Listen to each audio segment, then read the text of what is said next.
All right, you guys, this is an episode and a guest and a topic that I know you all are listening because you need to hear it. You're hoping that something said in here is going to help you feel better. And I can guarantee that it will. We have Lucy Price. She is a relationship coach. She is really a breakup expert. And I have learned so much from her, from looking at her content, from listening to podcasts that she's been on, that she's done. And I am so honored to have her here today. Lucy, welcome to Seeing Other People. Oh my gosh, thank you so much for having me here. I'm so excited. I am so excited too. So much for us to talk about. Before we dive in, can you give everyone a little background on how you ended up working in the relationship and breakup space? Because most of us don't start as little girls saying, like, I hope to be a relationship coach one day, but here we are. Especially in breakups. Yeah. Yeah, yeah, absolutely. So my journey started, for a short period of time, I was in corporate America. I worked in marketing. I was just unfulfilled by the position I was in. So I took a bit of a left turn. I went to the mountains in Massachusetts, got my yoga teacher training, which led me down a health and wellness path. I then got into health coaching. So that was the introduction into the coaching world specifically. And I started, taking courses and learning from mentors and really deepening my own skills. But alongside that particular journey, I was also going through relationships. I was also experiencing dating and breakups and heartbreak. And I found that I really did not benefit from a lot of the breakup advice that was out there, especially, when you type in Google, you get the same five things every single time, like distract yourself or, just sleep with other people. And that didn't help me. And Mhm. so I noticed while I was starting my health and wellness journey and becoming a health and wellness coach that there was a gap in that particular part of support for people.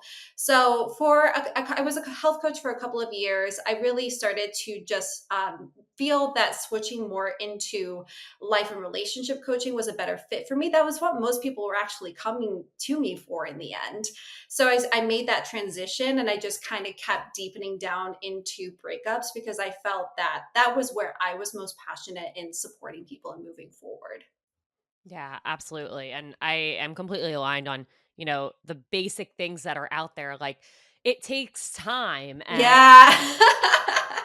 gotta get through someone or to get over someone, you gotta get under someone else, like, Yeah. and that this goes for every aspect of dating. It's like, it'll happen when you least expect it, like, nobody wants to hear any of that. No, no, not at all. And I used to like bang my head against the wall with it just takes time. One, it's just not, there's time, of course, is a factor in things. But I think that when we chalk up, getting over someone or moving on from heartbreak just to time, what I end up seeing happen a lot of the time is that we're not actually processing the breakup. We're not actually thinking through where we are getting stuck in moving forward. We're just kind of waiting for Mhm. time to do a lot of the heavy lifting of moving us forward. And I think that's, when you do the same things day after day and when you're thinking the same thoughts day after day, you're going to start getting a lot of the same results. Like, of course, you can have Mhm. experiences in life that shift your perspective.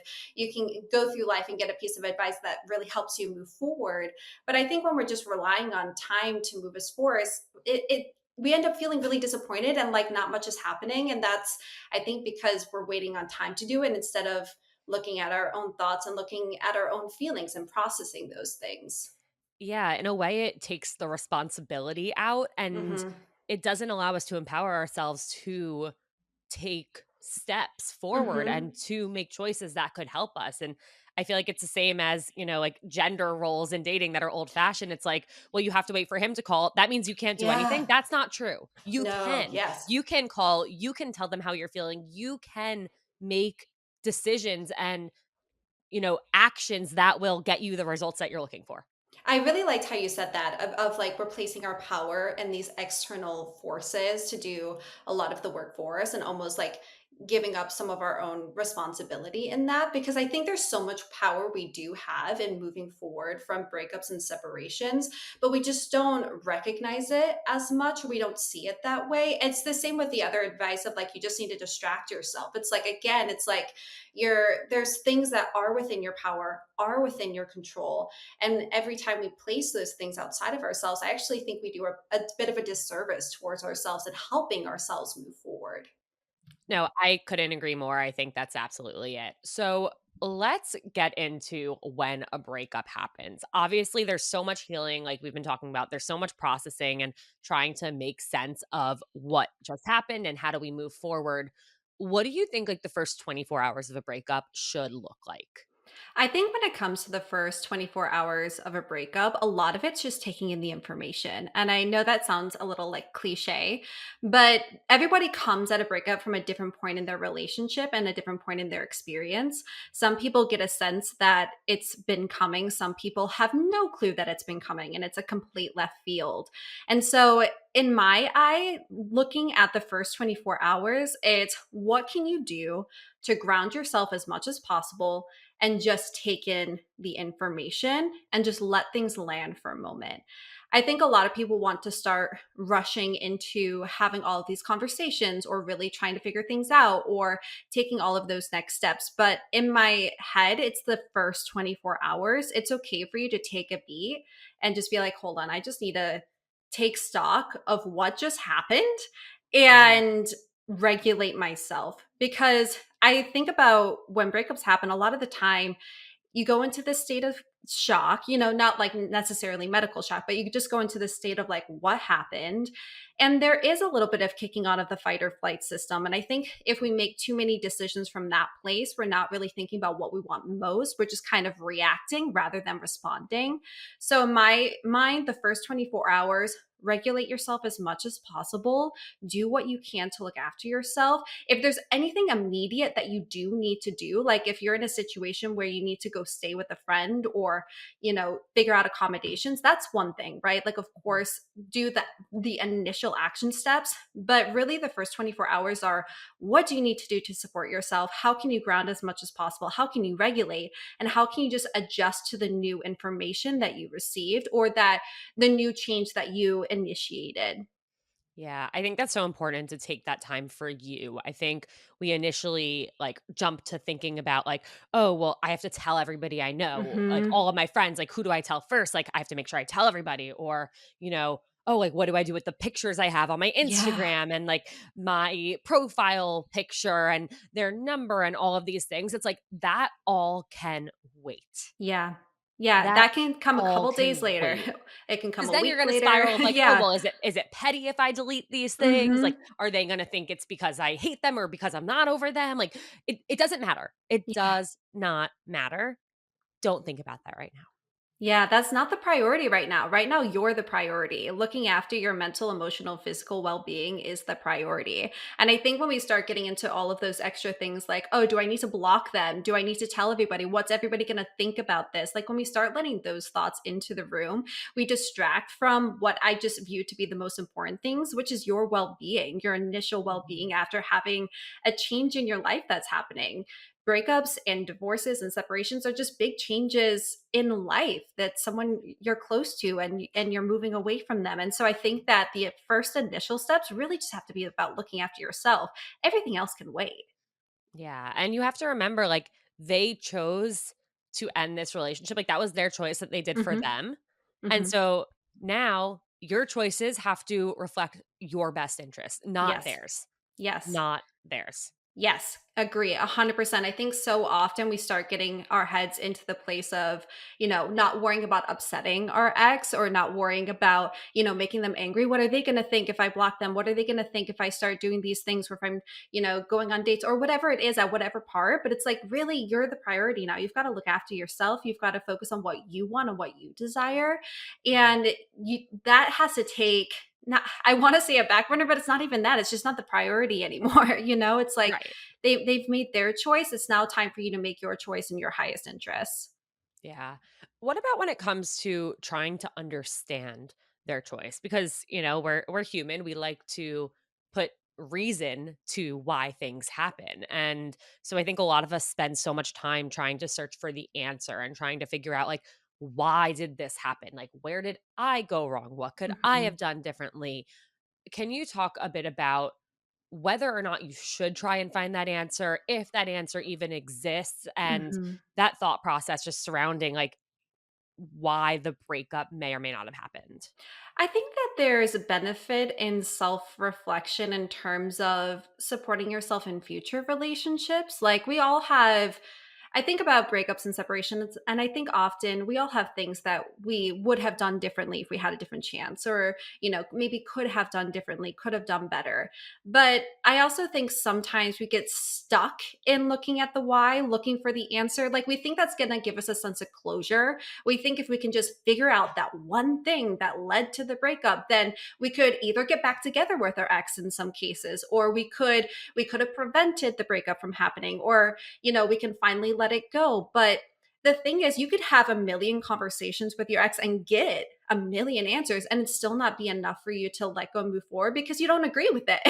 Like your partner, your ex could give you an answer and you could not like it or not agree with it, and then not find acceptance in the answer that they give you. And so I think it's hard because on the one hand, I do think there is a benefit to self-reflection and seeing where could I grow, or what do I want to do differently next time. But I also think sometimes it can be used as an avenue to, in some cases, stop you from moving forward. Like it's almost like the brain's way of trying to keep you in the relationship, keep you in what you know so that you don't have to move forward. Like if you just constantly are trying to figure it out, then you don't have to like take the steps to move forward.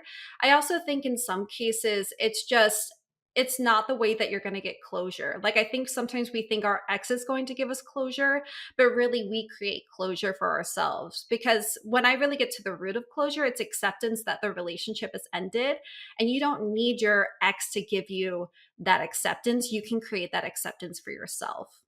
Absolutely. I love what you said about, like, you could have a million conversations with them and Hmm. it still won't be enough because if even if they give you an answer, like, they could give Yeah. you the most honest answer, but you'll have another question. You'll have a follow-up or you'll Hmm. have a rebuttal to that, and at the end of the day, if you didn't want the relationship to end and they did, whatever they say is not going to satisfy you, Yeah. and you could have this talk over and over and over and over, and you're not going to get the answer you want because what you want is for them to say, "You know what? I regret it. Let me take you back." Especially if you don't want the relationship to end, like Yeah. especially if you want your ex back. And it's hard because our brains are naturally curious. Our brains naturally want to find the answer, because part of that, like when you get to the root of that primal brain, it's trying your brain is trying to prevent you from engaging in that pain again. Like your brain is trying to either get you back into the safety that you know, so that relationship, or your brain is trying to prevent that thing from happening again in the future. But it's not gonna happen. Like I'm trying to find the best way to say this. It's just not possible to predict something happening or not happening in relationships sometimes. Yeah. Like your brain's trying to protect you from something it just can't. Yeah, and the reality is, as much as you wanna get back with this person, chances are, if, let's say, hypothetically, that happens and you do get back together, you won't feel that same sense of safety you had before because you're going to be so on edge. You're going to be in fear of this happening again. And actually getting back together could end up hurting you so much more than doing the work to try and move forward. I think so, because I think sometimes we really want to get back together with someone, but then what ends up happening is, like you said, that fear of, oh, what if they break up with me again, or what if I lose them again? And that's not to say like it's never not worked out. Like I've seen plenty of people get back together with Yeah. their exes and work out, but also the other side of that is if you start walking on eggshells, if you start holding back what you actually think, what you actually feel, then there's other disrupts that start to happen in the relationship. You might go back and you might not feel safe. You might go back and you might not feel as fulfilled because you're not actually speaking up or having different needs met within the relationship anymore because you're so afraid of them leaving. So I think that sometimes going back, even though like instinctively it's what we want, it's sometimes not actually the best option for us. In fact, moving forward, and if you choose to date again, finding someone else who's a better fit for you based off of your desires is actually going to be the best option for you.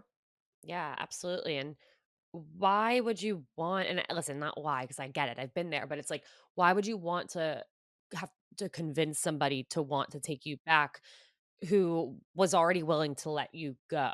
Like, you want to be with somebody who would never fathom the idea of letting you go. Mhm.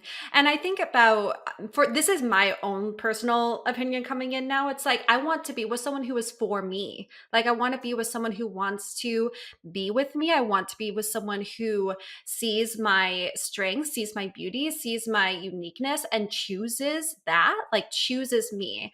Mhm. I did, it's so funny. I did a reel about this a little while ago because I got super passionate about it. But it's like I do want someone to choose me, and if they don't choose me, that's okay. I'm not going to make it mean anything about me. I'm not going to make myself wrong for that. But that's also a very clear indicator that, okay, if you don't choose me, then I can't choose you because I want to be with someone who is for me. Yeah, I love that. I'm officiating my best friend's wedding next weekend, and like a huge theme of my speech that I'm giving during the ceremony is about like them choosing each other Oh, I and about love like the that. different choices they've made with the people they've surrounded themselves with throughout their lives. And how like they chose everybody who's here at certain points, and now we're all here because they made the biggest choice of all. So Oh, that is I so love that. beautiful. And I think that love, love is a feeling, but love is also a choice. And so I think Mhm. that's so beautiful. To me, the most beautiful thing in relationships is when people consciously choose to be with each other and have that intention of wanting to be with each other. So it's so cool that you're in like weaving that into the ceremony. That's so beautiful. Yeah, this just, like, brought that up, and I was like, "Oh, yeah, like, I'm glad I did that. Yeah. I'm glad I did that." What would you say to somebody who is trying they want to get over this person, they want to feel better, but they're struggling to get there because they also still want their ex back? So I think that part of when you're in a situation where you want to get over your ex, but you partly still want your ex back, I kind of have two things that's popping up for me. The first is to start detaching yourself from your ex. And I think that happens in a few different ways.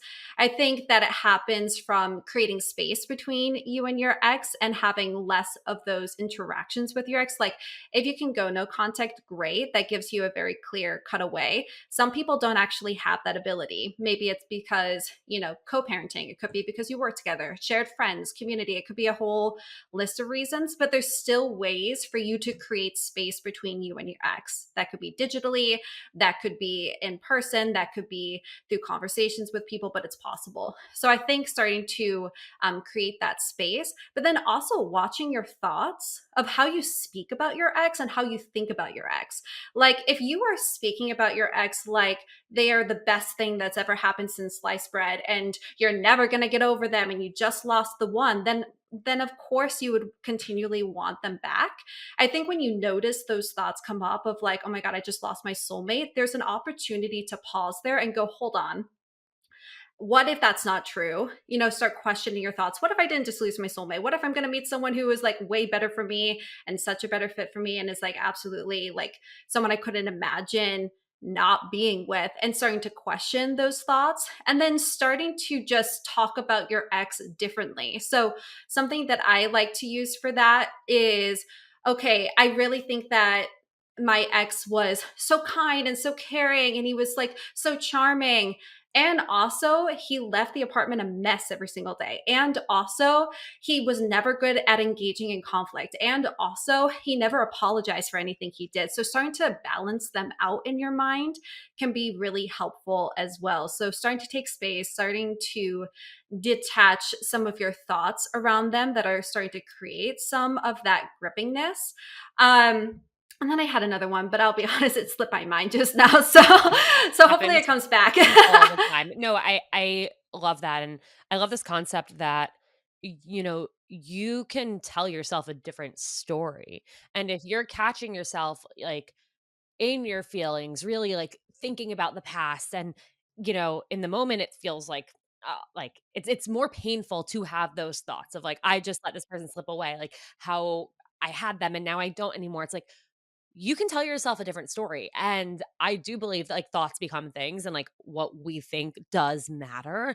And so if you can tell yourself, like, yeah, it was a great relationship and I'm glad I had that experience. And now I know how I want to be treated in a relationship moving forward. But I also want these other things that I didn't have, or I don't want to feel certain ways that I did feel. You can almost trick your brain into thinking things that will help you move forward. Yeah, absolutely. Our brains love to make meaning. That's the thing. Brains love making meaning, and you get a choice in what the meaning your brain makes. Mhm. So you get to be the author and editor of that meaning too. Like you get to decide what goes into the final cut of your story. And you get to decide, like, okay, do I want to make this breakup mean that I'm never going to find anybody and that nobody's ever going to love me? Or do I want to make this breakup mean that I'm actually just being set on a new path for me to find my perfect partner, and I'm going to grow, and I'm going to turn this breakup into my breakthrough, and like all of these other things that it could mean. And I think that as soon as we can start to become aware of, like, okay, what story am I actually telling myself about this? And what do I want to tell myself about this instead? And what's going to help me actually get to the result I want? As soon as we can Mhm. start building that awareness and having more input in that story, the quicker we're going to start to get to the result that we want. I remembered the other thing. Yeah, let's hear it. The other thing is, I think that sometimes we're waiting for us to feel a certain way before we take action on something. And so we have this feeling of, like, when you're in between those feelings of I want to move on from somebody, but also I want them back. Sometimes I think you can fall into the trap of thinking, like, oh, I have to be over them before I can start moving forward, or I have to stop wanting them back before I can start taking steps to move forward. But sometimes the thoughts and the action, like sometimes the thoughts and the feelings come from taking the action of starting to move forward and starting to take Mhm. those steps. So, okay, you want to move on, but you also kind of want your ex back. Start taking steps to move on anyway, and just see what that does for you. Start experimenting with that. Yeah. Okay, wait, now I have 2 thoughts, and I need to Yeah. try and remember them. Uh, shit. Okay. I know what they are, and I'm like, "Which one do I go with first? Which one's gonna slip my mind?" Um, okay. The first one is I started reading a book yesterday, and I'm looking at my night table, and the book is turned in a way where I can't see the title. Oh no. And I can't remember it, but it's about this guy going through a breakup. Yeah. And to your point about like our brains search for meaning, and to your point before about like creating separation, was like the third page of this book was like him opening his phone and seeing that she posted an Instagram story. And he's like, do I allow myself to click through and try and, see what she's posting about her morning run that I know she's posting about that's going to tell me why she broke up with me? Like, we try so hard to find those answers in any and every way we can.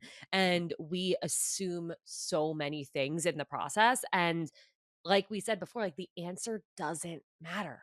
It doesn't. Mhm. It doesn't. And I think that, like, a lot of what we are looking for, like, what you look for, you'll find. Like, if you have a thought or belief that you're trying to, like, our brains are also trying to affirm our own feelings and beliefs. And so if you have that thought of, like, oh, they broke up with me because I'm not pretty enough or something like that, your brain's going to start searching for things to back that up too. So it's Yeah. like you're going to look at the morning run photo and you're going to see, are they running with someone else who is, better looking than me? It's like your brain's going to start looking for those things. But at the end of the day, like, you have, I think one of the best things you can do in those moments is just pause and be like, hold on, like, do I really want to go down this rabbit hole today? Like, is Hmm. this really what I want to do and how I want to partner with myself today? Yeah. Absolutely. Okay. I know the second thing. I'm very Yes. proud of myself.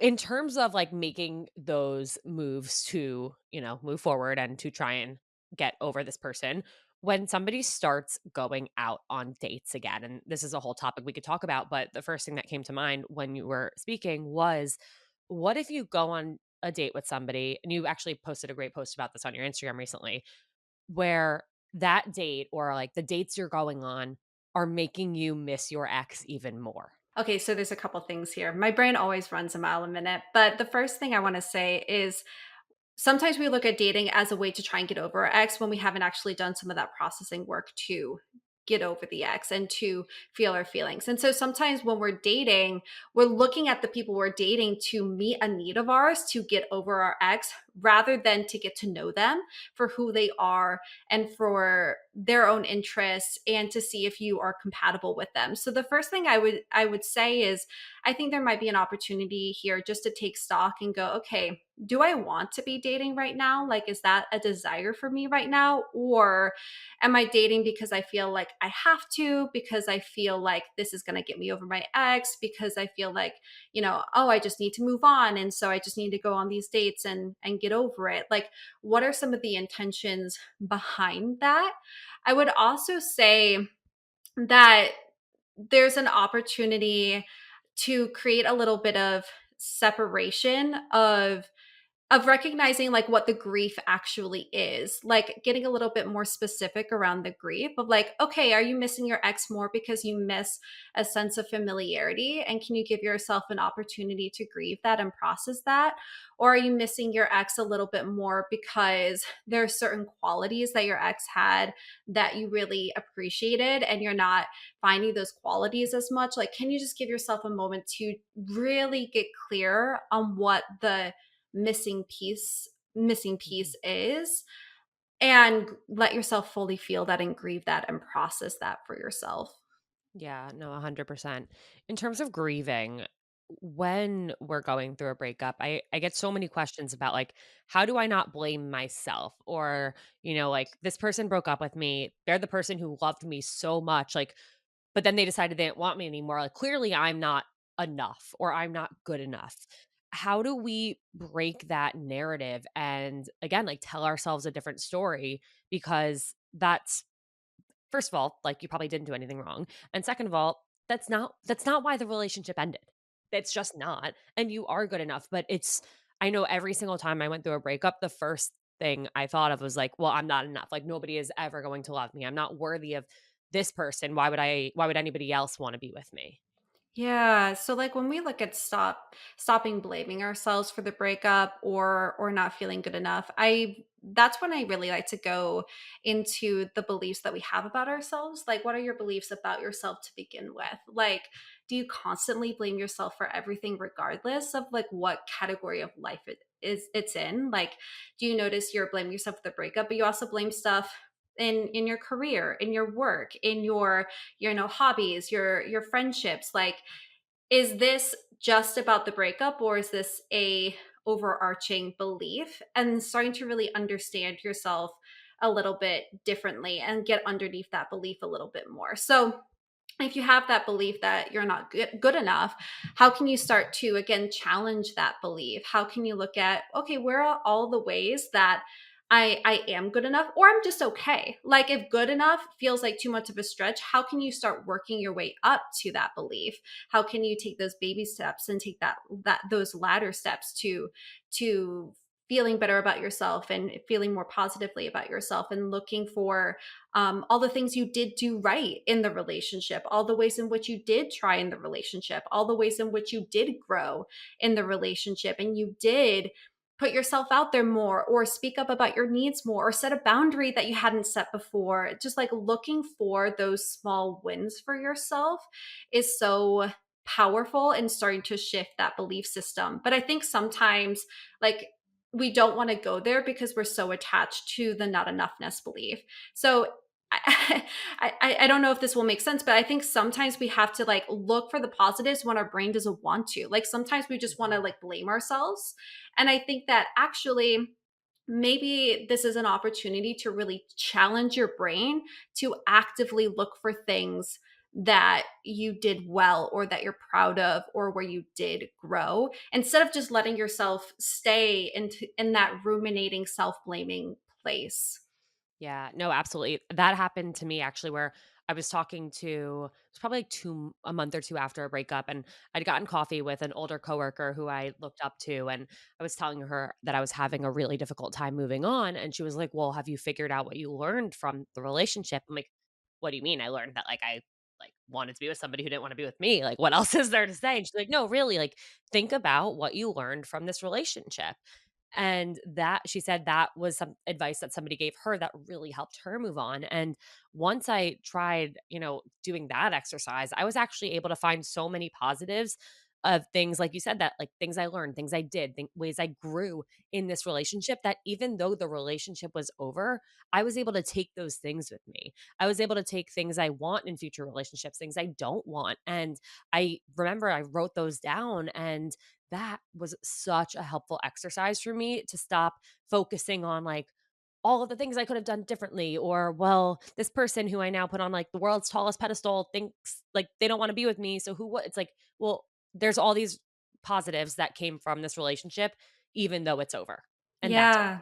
Absolutely. And we have to fight against like our brain going to that place of just self-blaming and not enoughness, because our brains naturally have that negativity bias. Like again, kind of going back to survival mechanisms of the brain, like our brain naturally has that negativity bias because it thinks if like we can figure out the thing we did wrong through blaming ourselves, like through figuring out why we're not enough, that we'll be able to protect ourselves. But again, that's just not really how it works. And so like you said, like looking for the lessons, looking at what you did do well or you grew in, or even like what didn't work for you and you want to like shift in your next relationship, or what you realize you actually do care about. Like, Mhm. oh, I'm blaming myself for this thing, but actually like I I care about this value, not that value. Or actually, you know what? I'm blaming myself for this, but I don't need to blame myself for that because I actually showed up how I wanted to, or integrity. Just like finding those things, I think is so powerful, and fighting against that voice in our head that says, you know what, you're just the problem. It's like you gotta get past that thought in your brain. And I'm not saying it's easy, but when you can, you're gonna be so much better off. Mhm. Yeah, and when you can find those little wins and learnings, it also helps with the idea that like you didn't actually waste time in this relationship. Just because it ended Hmm. doesn't mean it was a waste. Just because you didn't end up married to this person, or, you know, whatever your goal was when entering it, doesn't mean it was a waste of time, because it taught you so much. You had positive experiences with the person. I mean, I think if we reflect on our lives and think about like our childhood, our teenage years, like there are so many amazing memories we have with people who we're not friends with anymore. There are people who are no longer in our lives, but we're still happy that those things happened, and that we did that scary thing, or we went to that place because we learned something from it. And relationships are the same. Like, just because it ended doesn't mean it was a waste, but I know Hmm. it's so hard to feel that way in the moment. And also, I get a lot of clients who come to me and say that they feel like they've wasted years of their life with their ex. And one of the things I like to put forward is you were doing other things in that time too. Like you weren't Yeah. just with your ex, you probably were growing in a hobby. Like maybe you learned how to knit a sweater in that year you were with your ex. Maybe you got a promotion at work. Maybe you traveled to Japan. Maybe you've done all of these other things too, but your brain is just focusing on that relationship not working out, and it's taking away from all of these other beautiful areas of your life where you were growing and you were engaging in the world with other people. And there's so much joy that you also had in that last year. And so I think that sometimes we can chalk up a relationship and the ending of a relationship to mean that we've wasted years of our life, but there are other things going on in your life other than your ex too. Yeah, no, 100%. Like, we're not just sitting there talking to our significant other and doing things with our significant other the entire time. Like, our life still goes on, and as much as it feels like it will not go on without this person, it will. It really will. It does. Like, that is fact. It does. Absolutely. And I think, and the helpful thing to remember too is like, even though in that moment you're like, oh, I'm never going to be able to like move on without this person. It's like, well, you weren't always with this person. Like Mhm. you had a life before this person and you're going to have a life after this person, and you get a massive say in the quality of that life. Like there are so many things within your control to have a joyful and fulfilling life. It's just a case of I think recognizing the power you do have sometimes to to start taking those steps for yourself and to start looking at your life as a whole and thinking like, okay, what do I want now? What do I want for myself? Like, where's there opportunity here that I'm not seeing? Yes, processing, yes, grieving, yes, going through the breakup, but also what's the opportunity on the other side now that I can look forward to? Yeah, exactly. You were a whole, complete, wonderful person before. You Hmm. still are now. There are other people who are choosing you every single day, friends, family, colleagues. There are people who value you, who see your worth. And just because this one person doesn't mean that you don't have so much to offer, and doesn't mean that you aren't still an amazing person with all of these wonderful things in your life that you can do, that you can continue to work towards. Yeah, and you get to choose you. Like, you get Yeah. to choose yourself and you get to partner with yourself and you get to have your own back moving forward. Like, that is such a, I think that's a beautiful choice we can make with ourselves. And there's an opportunity here to do that. Yeah, 100%. Okay, I have a few listener questions that Yes. hoping you can help me with. The first one says, my ex basically made me initiate my own self being dumped a month ago. And he told me he didn't want to be together because we rushed and because he still has shit that he's messed up on that he needs to work on before he can be with somebody. Yesterday, I found out he's already talking to somebody else.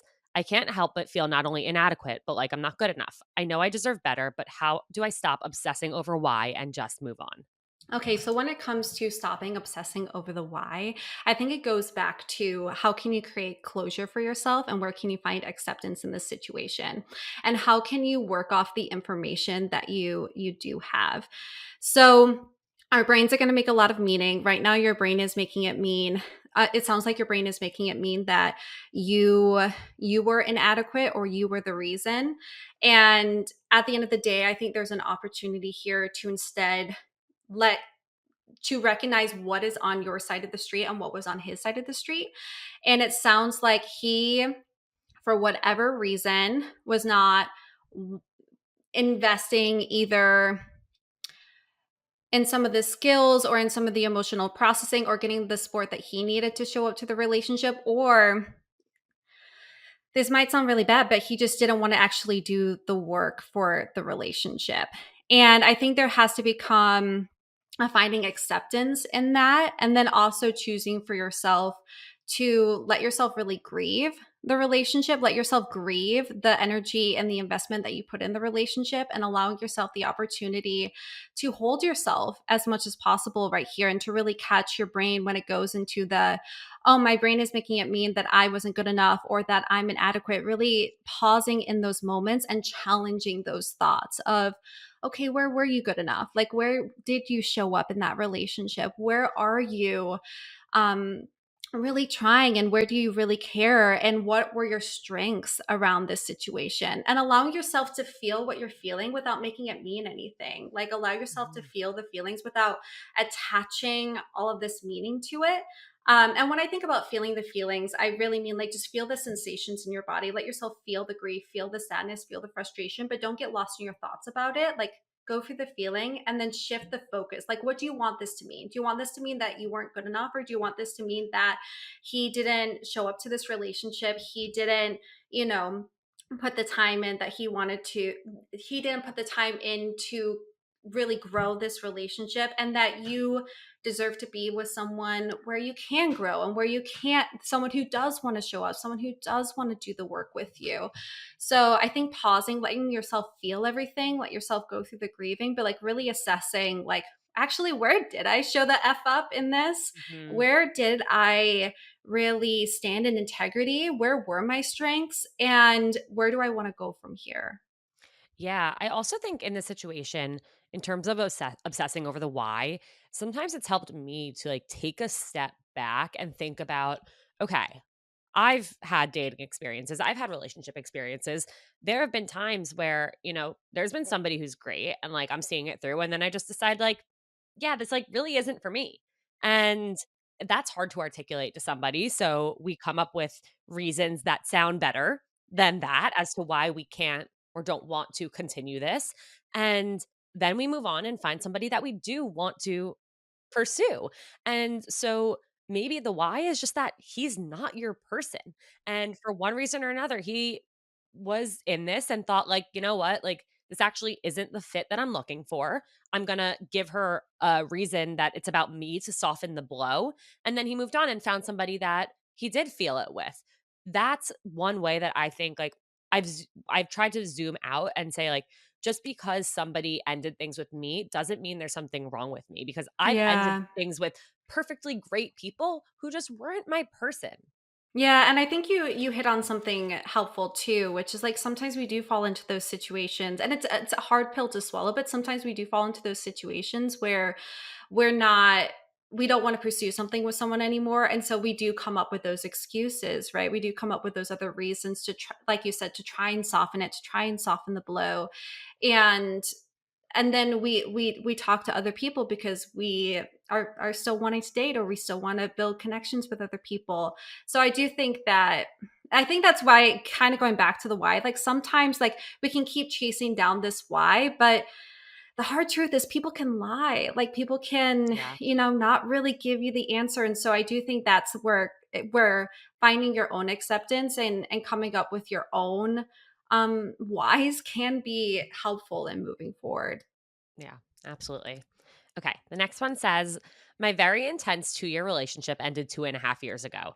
I'm still not over my ex, but I live in Mhm. a tiny town where I have to see him somewhat regularly, which has just added salt to the wound since our breakup and complicated my healing process.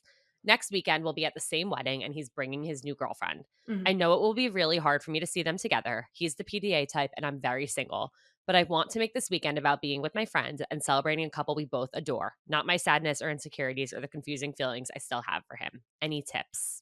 Yeah. So something I love to do with folks when they have to see their exes is create what I call a breakup playbook. And it's funny because before this we were talking about how I know nothing about football, but but something I do know about football is that they create plays and they Yes, create they prepare. they prepare. And I think we could do the same things in engaging with our exes after we've broken up with them. So something that was beautifully articulated is that you want to make this about being with your friends and creating beautiful memories with your friends. So you have a clear intention and you know that your ex is going to be there. So the question I would ask you first is how can you really step up and fulfill your own intention here? Like what is within your power to really have fun with your friends and really make memories with your friends at this wedding? It was a wedding, right? Yes. Yes, okay, at this wedding. So, like, maybe that's, you know what, you are going to purposefully seek out your friends and spend time with your friends. You're purposely going to get out on the dance floor. You're purposely going to get into the photo booth. You're purposely going to bring a Polaroid camera and take a bunch of pictures that you can then print out later. Like, what is within your control to really have fun with your friends, the intention that you set for yourself? And then going to the breakup playbook, how do you want to engage with your ex? How I break that down is okay. When you see your ex, what do you want to consciously think to yourself? Like, have those phrases in your mind ready to go. Like, do you want to see your ex and think, like, oh my gosh, he's with his new girlfriend, this sucks? Or do you want to, like, consciously practice thinking, like, I'm going to be okay? I have got this. I've got my own back. I'm going to have fun this weekend. Like, this is okay. I am safe. This is going to be okay. Like, what thoughts can you prepare so that when you do see them, you have those thoughts to kind of fall back onto? And then also, like, how do you want to act? How do you want to show up? How do you want to behave? Maybe you see your ex and you're like, okay, you know what? I do want to engage. I do want to say hi and just like maybe not hang out with them the entire evening, of course, but like I do want to say hi and then go see a friend. So it's like you can practice saying, like, hi, so and so, like, hope you're doing well. Nice to meet you, girlfriend that you now have with you. And then go to, get a drink or something. Or maybe it's like, your play isn't that doesn't feel good. You can instead, when you see your ex, have something that you're consciously going to go and do so that you have some sort of security, some sort of control in that situation. So I would really think about, like, how can you back up the intention you set for yourself? How can you create some like plays in your mind to help you through the situation and practice kind of rehearsing those so you get more comfortable with it? And then third, like, really emotional regulation is going to be your best friend this weekend. So how can you really ground in your body? Like maybe you already have some techniques that are really helpful for you personally. Mine is the breath. My go-to for emotional regulation is always the breath. Making your exhale longer than your inhale is going to help get the parasympathetic nervous system like kick in and going in your body. So, how can you take a few deep breaths? Maybe there's moments you need to step away and like have a moment to yourself, and that's okay too. But like, how can you help yourself to regulate that weekend? I think those are such helpful and practical tips that, again, it goes back to preparation, and you know that you're walking into this situation, so set yourself up for success. I think 2 other things you can do is, 1, like, have one friend that you talked to before. You don't need all of your friends' involvement. You don't need everyone coming up to be like, "Oh my god, there he is. Like, did you talk to him yet?" Like, one friend to be your accountability person and be your safety zone. Maybe you tell that friend, like, "Okay, I'm gonna go up to him. Like, I don't want to get stuck in a conversation. So after like 30 seconds or a minute, like, come grab me. Like after, like, come and interject." You can also, in terms of like grounding yourself and making sure that you're good. Like, if you know that you tend to drink a lot when you're anxious at a wedding, like, maybe don't I don't want to say don't do that, but like maybe try and set a limit for yourself and confide in your friend. It's like, I don't want to have more than like 2 drinks tonight because I want to stay in control. And that way your friend can hold you accountable for that too. Yeah, absolutely. Like as someone who I've quite literally been in this situation before.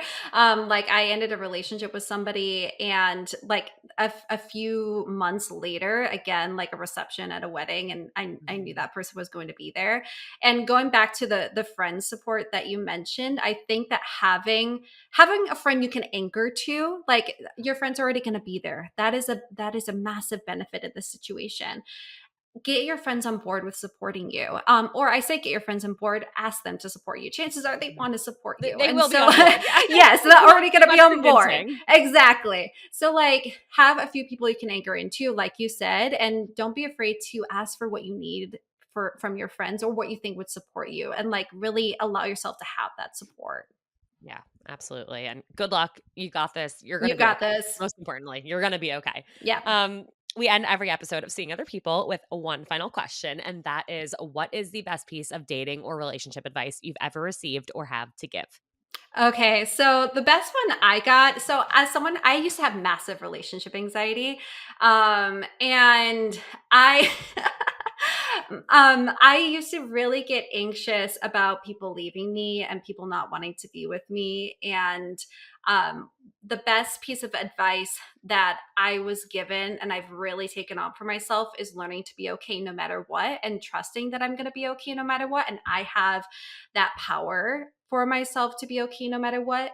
And so that's kind of like, instead of putting your focus, like if you're going through relationship anxiety, or if you're getting through a breakup and you're afraid of people like leaving you again or getting heartbroken again, I always say try not to put so much pressure on preventing people from never leaving you, or like making it so that people don't. Instead, look at how you can be okay no matter what. Like look at what skills and what thoughts and what beliefs and what things you can cultivate in yourself to anchor into yourself, to build trust with yourself, so that like whatever situation you walk into or anything that happens, like you've got your own back. You're going to be okay no matter what.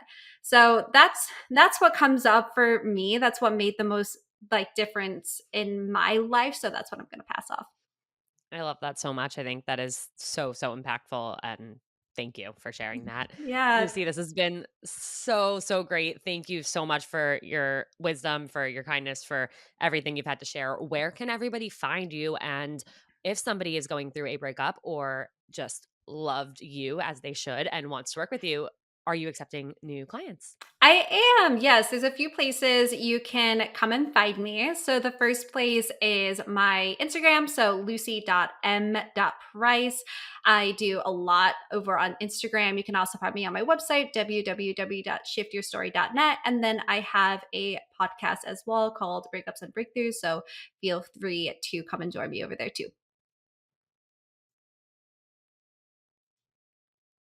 Oh, I think you're on mute. I was on mute. I do that all the time. We're not even gonna edit that out because I want people to see I literally do that all the time because I sniffle so much when I talk. But I will have all that linked in the show notes so everyone can find it. And again, just Lucy, thank you so much. This has been such a pleasure and a treat, and I appreciate you so much. Oh, thank you so much for having me. Thanks for listening, daters. I hope today's episode made you feel just a little bit less alone out there, no matter what your status might be. Give your finger a break from swiping and hit that follow and review button instead. And if you have any burning questions or want to share your own dating horror stories, reach out to seeingotherpeoplepodcast@gmail.com. And in the meantime, keep on seeing other people.